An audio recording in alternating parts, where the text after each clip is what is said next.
जादू जैसा लगता है। हाँ, मतलब इसमें कोई मूविंग पार्ट नहीं होता। वही ना। तो अगर हम इसके बिल्कुल बेसिक कॉन्सेप्ट्स को डिकोड करें तो सबसे पहला सवाल यही आता है कि इसे किस तरह की सप्लाई पर चलाया जाता है। ये बहुत जरूरी पॉइंट है। मतलब क्या इसे हम घर के इन्वर्टर वाली बैटरी यानी डीसी सप्लाई पर चला सकते हैं? बिल्कुल नहीं।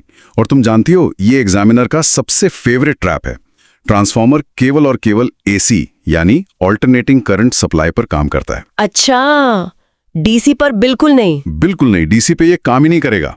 अगर तुमने गलती से भी इसे डीसी सप्लाई दे दी ना, तो इसकी वाइंडिंग तुरंत जल जाएगी।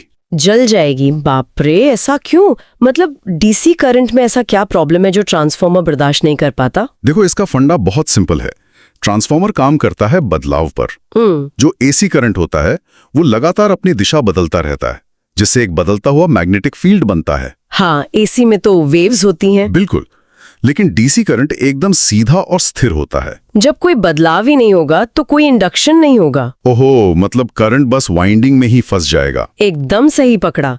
करंट तार में ही फंसकर भयंकर गर्मी पैदा करेगा और तार जल जाएंगे। तो इसे काम करने के लिए करंट में उतार चढ़ाव चाहिए ही चाहिए। और क्योंकि तुमने शुरू में बताया कि इसमें कोई मूविंग पार्ट नहीं है, तो शायद इसमें फ्रिक्शन से होने वाली एनर्जी वेस्ट भी नहीं होती। बिल्कुल, कोई मूविंग पार्ट नहीं, मतलब कोई फ्रिक्शन नहीं। अरे वाह, मानी जाती है। ये 95% से लेकर 99% तक की एफिशिएंसी पर काम करता है।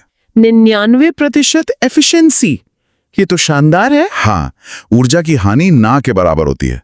और अगर एग्जाम के सवाल में आदर्श ट्रांसफॉर्मर यानी आइडियल ट्रांसफॉर्मर लिखा हो तो उसकी दक्षता तुम्हें 100% माननी है। ओके, आइडियल के लिए 100%। पर एक जगह में अक्सर कंफ्यूज होती हूँ। क्या? जब हम मोटर या जनरेटर की बात करते हैं तो पावर को हमेशा किलोवाट में मापते हैं, है ना? हाँ। पर ट्रांसफॉर्मर की रेटिंग हमेशा केवीए में क्यों होती है? ये डाउट बहुत कॉमन है स्टूडेंट्स के बीच, और एग्जाम में इस पर न्यूमेरिकल भी आते हैं। इसे याद रखने के लिए ना एक बियर के ग्लास का उदाहरण सोचो। बियर का ग्लास? अच्छा ठीक है, मान लो तुम्हारे सामने एक गिलास है। गिलास में जो एक्चुअल लिक्विड है जिसे तुम पी सकती हो वो असली पावर है, यानी किलोवाट। ठीक है, और जो ऊपर झाग बन जाता है? हाँ, वो जो झाग है वो वेस्ट पावर है। अब पूरा ग्लास यानी लिक्विड और झाग मिलाकर जो टोटल कैपेसिटी बनी वो है केवीए। ये एनालॉजी तो बहुत मस्त है। मतलब केवीए टोटल कैपेसिटी है और किलोवाट वो पावर है जो असल में हमारे काम आ रही है। बिल्कुल। अब देखो, ट्रांसफॉर्मर को नहीं पता कि तुम आगे कौन सा लोड लगाने वाली हो, हीटर लगाओगी या मोटर। हाँ, सही बात है। इसलिए वो अपनी टोटल कैपेसिटी केवीए में बताता है। अब अगर तुम्हें केवीए से वास्तविक शक्ति यानी किलोवाट निकालनी हो तो उसका सीधा सूत्र है किलोवाट बराबर केवीए गुणा कॉस फाई। Cos phi? यहाँ कॉस फाई क्या है? कॉस फाई को हम पावर फैक्टर कहते हैं। पावर फैक्टर ही तय करता है कि टोटल केवीए में से कितना हिस्सा असली किलोवाट बनेगा। ओके, ये फॉर्मूला अब याद रहेगा। Kilowatt equals KVA into cos phi. अब इसके अंदरूनी काम पर आते हैं। इसमें 2 वाइंडिंग होती हैं, है ना? प्राइमरी और सेकेंडरी। हाँ, 2 वाइंडिंग होती हैं। तो जब बिजली एक तरफ से घुसती है और दूसरी तरफ से निकलती है तो क्या ये दोनों तार अंदर से किसी तरह आपस में जुड़े होते हैं?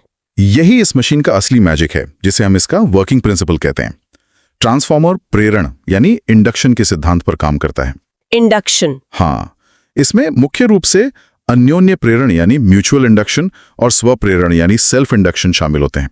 और सबसे बड़ा फैक्ट जो एग्जाम के लिए याद रखना है वो ये कि इन दोनों कॉइल्स के बीच कोई भी सीधा इलेक्ट्रिकल कॉन्टैक्ट नहीं होता। रुको, कोई फिजिकल कनेक्शन नहीं है?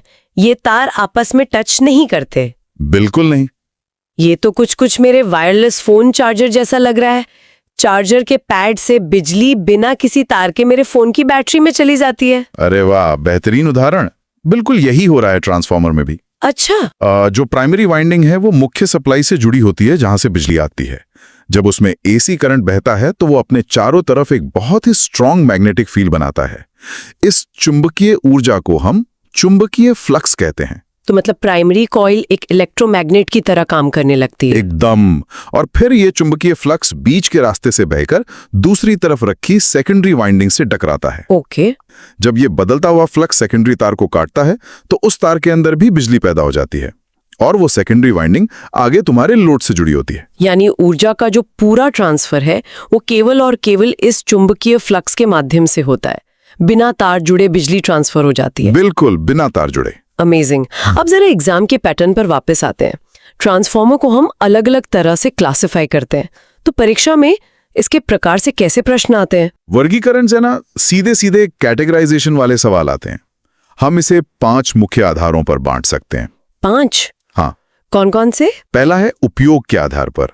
इसमें आते हैं पावर ट्रांसफॉर्मर, इंस्ट्रूमेंट ट्रांसफॉर्मर और ऑटो ट्रांसफॉर्मर। इंस्ट्रूमेंट के अंदर वो करंट और पोटेंशियल वाले आते हैं ना? हाँ।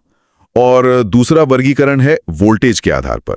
इसमें स्टेप अप जो वोल्टेज बढ़ाता है और स्टेप डाउन जो वोल्टेज घटाता है। ये स्टेप अप और स्टेप डाउन तो सबसे ज्यादा सुने हुए नाम है, और बाकी 3 क्या है? तीसरा है संरचना यानी कोर के आधार पर। इसमें कोर टाइप, शेल टाइप और बेरी टाइप आते हैं। ठीक है। चौथा है फेज के आधार पर, सिंगल फेज और 3 फेज। और 5वां है वितरण के आधार पर, जिसे हम डिस्ट्रीब्यूशन ट्रांसफॉर्मर कहते हैं। वो जो हमारे मोहल्ले के खंभों पर लगा होता है ना? एकदम सही। इतने सारे प्रकार हैं तो जाहिर सी बात है कि इसके अंदर कई सारे पुर्जे भी होंगे। अगर हम एक टिपिकल ट्रांसफॉर्मर का पोस्टमार्टम करें तो इसके मुख्य हिस्से कौन कौन से निकलेंगे, मतलब जिन पर एग्जामिनर्स सबसे ज्यादा फोकस करते हैं? अगर हम इसकी पूरी एनाटॉमी देखें तो 10 प्रमुख भाग होते हैं। मैं एक बार लाइन से नाम बता रहा हूं। हाँ बताओ। 1 core, 2 primary winding, 3 secondary winding, 4 main tank, 5 conservator, 6 breather, 7 Buchholz relay, 8 explosion vent, 9 bushings और 10 ट्रांसफॉर्मर ऑयल। ओके, तो ये 10 पुर्जे हैं। सबसे पहले इसके दिल यानी कोर से शुरू करते हैं। मैंने पेपर्स में देखा है कि कोर के मटेरियल और उसकी मोटाई को लेकर बहुत सवाल आते हैं। हाँ, वो सबसे इंपॉर्टेंट टॉपिक है। अक्सर एक टर्म आता है एडी करंट। ये क्या होता है और कोर इसे कैसे रोकता है? देखो, जो कोर होता है ना, वो लोहे के एक ठोस ब्लॉक से नहीं बनता। अगर हम एक ठोस ब्लॉक इस्तेमाल करेंगे तो जब बदलता हुआ चुंबकीय फ्लक्स उसमें से गुजरेगा तो वो कोर के अंदर छोटे छोटे गोल गोल करंट पैदा कर देगा। अच्छा। इन्हीं गोल घूमने वाले करंट्स को एडी करंट कहते हैं। जैसे पानी में भंवर बन जाते हैं, वैसे ही लोहे के अंदर बिजली के छोटे भंवर बन जाते हैं। एकदम सटीक एनालॉजी। और ये बिजली के भंवर कोर को भयंकर रूप से गर्म कर देते हैं, जिससे बहुत सारी ऊर्जा बर्बाद होती है। तो इसे रोकते कैसे हैं? इस एडी करंट की हानि को रोकने के लिए कोर को एक ठोस ब्लॉक की बजाय सिलिकॉन स्टील की पतली पतली पत्तियों से बनाया जाता है। अच्छा, मतलब ठोस ब्लॉक की जगह पतले पतले स्लाइस इस्तेमाल करते हैं ताकि उन छोटे भंवरों को घूमने के लिए जगह ही न मिले। बिल्कुल, उनका रास्ता ही काट दिया जाता है। और इन पत्तियों की मोटाई बहुत ही कम रखी जाती है। कितनी होती है इनकी मोटाई? एग्जाम के लिए ये आंकड़ा याद कर लेना। पत्तियों की मोटाई 0.25 mm से 0.5 mm के बीच रखी जाती है। ओके, 0.25 से 0.5 mm। और उच्च गुणवत्ता के लिए इसमें CRGO तकनीक का उपयोग होता है। इसका फुल फॉर्म भी याद रखना, cold rolled grain oriented steel. Cold rolled grain oriented, ठीक है। और इन सिलिकॉन स्टील के कोर के ऊपर ही वो कॉपर के तार लपेटे जाते हैं, है ना? हाँ, कॉपर की वाइंडिंग्स। लेकिन एक बात सोचो, 99% एफिशिएंसी के बावजूद जब इतने हाई वोल्टेज पर लगातार करंट बह रहा है तो कॉपर वाइंडिंग और कोर तो बहुत ज्यादा गर्म हो जाते होंगे। हाँ, बिल्कुल होते हैं। अगर उन्हें ऐसे ही हवा में छोड़ दिया तो क्या वो पिघल नहीं जाएंगे? 100% वो गर्मी से पिघल